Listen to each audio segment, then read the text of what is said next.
So let's talk about how to fight Dreglord.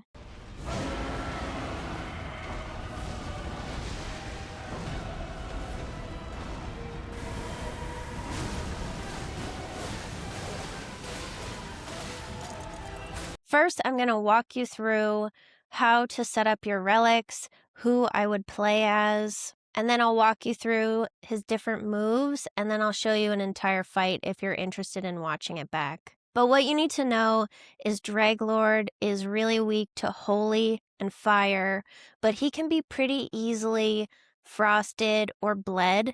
That's a good strategy to do as well. He can be rotted. He's a little bit more resistant to poison.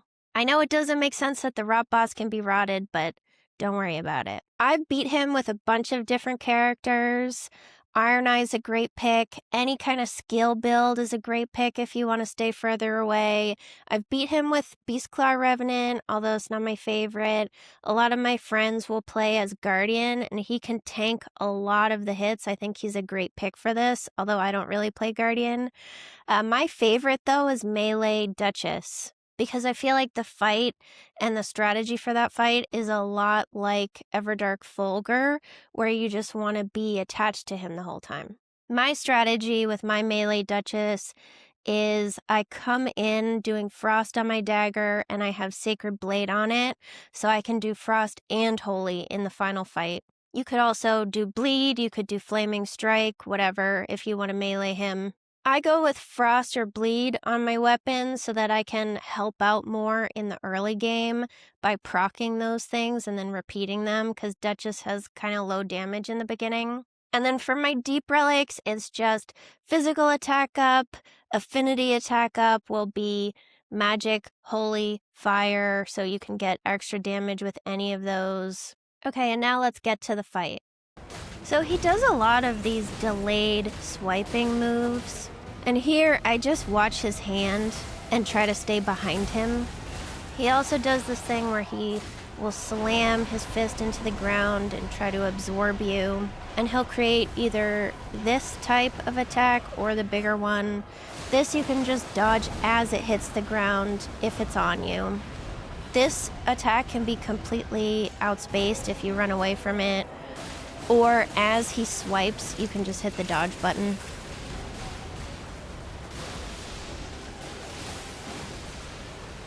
And now this is the big one. I would get as far away from this as you can and watch his hand. When he pushes it up into the air, that's when it's going to explode and you want to hit the dodge button.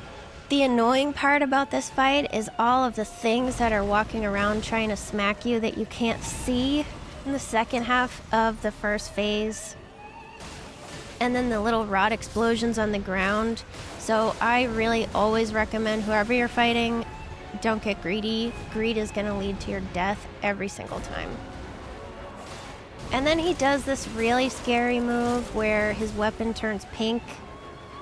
Everyone else should run away, and you can just run to the side and dodge as it lands 3 times to miss it. This was an unfortunate side effect where I got the back of the attack. Guardian can also completely tank that if you set him up right. You'll lose a little bit of health, but not much. So now to summarize his moves in phase 1, he tries to swipe you and then he does a backhand. You can dodge both and get behind him for a window.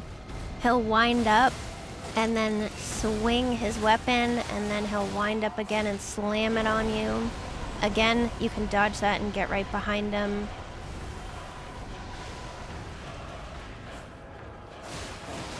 If he winds up his weapon and starts dragging it towards you, he's gonna do a bunch of those slams. You can listen, and on the whoosh, that's when you hit dodge, or you can just outspace the whole thing and avoid it.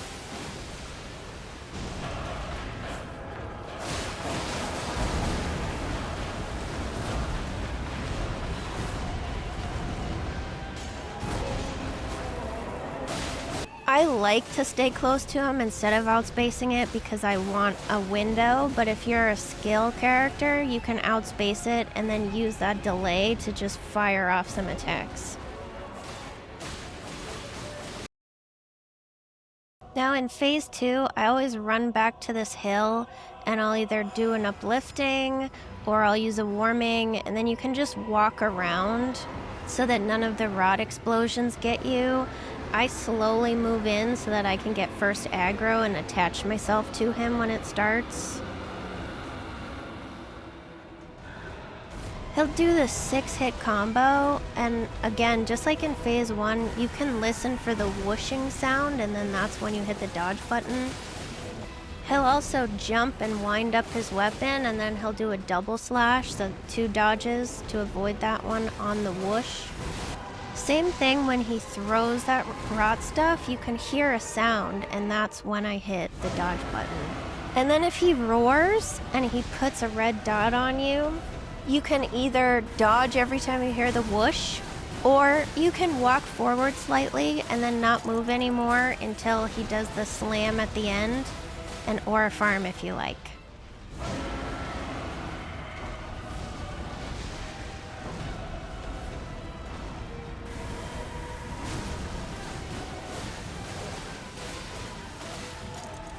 And now this is my favorite part, when he does a roar and he brings the buildings up, so watch out so that you don't get killed by a building.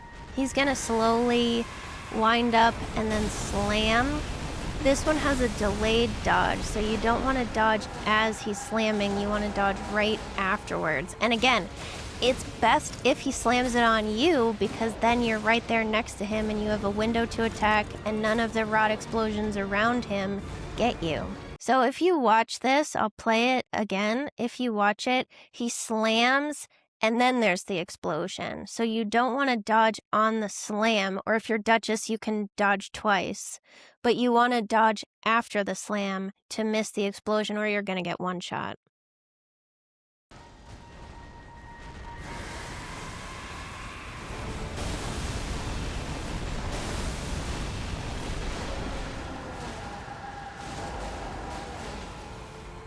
Then he's going to do a combination of everything that we've already talked about, which you can listen for. The only difference here is there's a lot of different rod explosions on the ground that you have to be aware of. This is also why I say don't get greedy, because you're going to get stuck in an animation and then killed.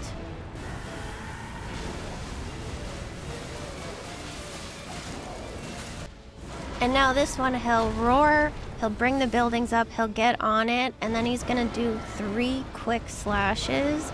You want to look at him and watch for when he raises up his hand. That's when he's about to go. After he raises up his hand, you can hear kind of a whoosh if you're paying attention. That's when you dodge.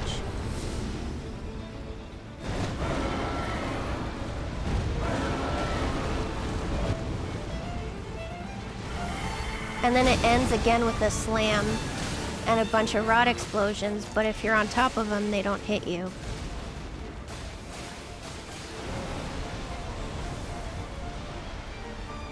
I think the hardest one to dodge is when he slams and then he drags it back. That's also the one that's gonna get you if you're Guardian, so you just have to be really careful for that one. And that's it. That's how I fight Dreglord.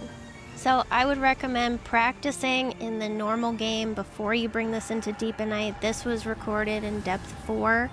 If you have any questions or something didn't make sense, let me know in the comments and I'll get back to you. Thanks for watching, and I'll see you in the next video.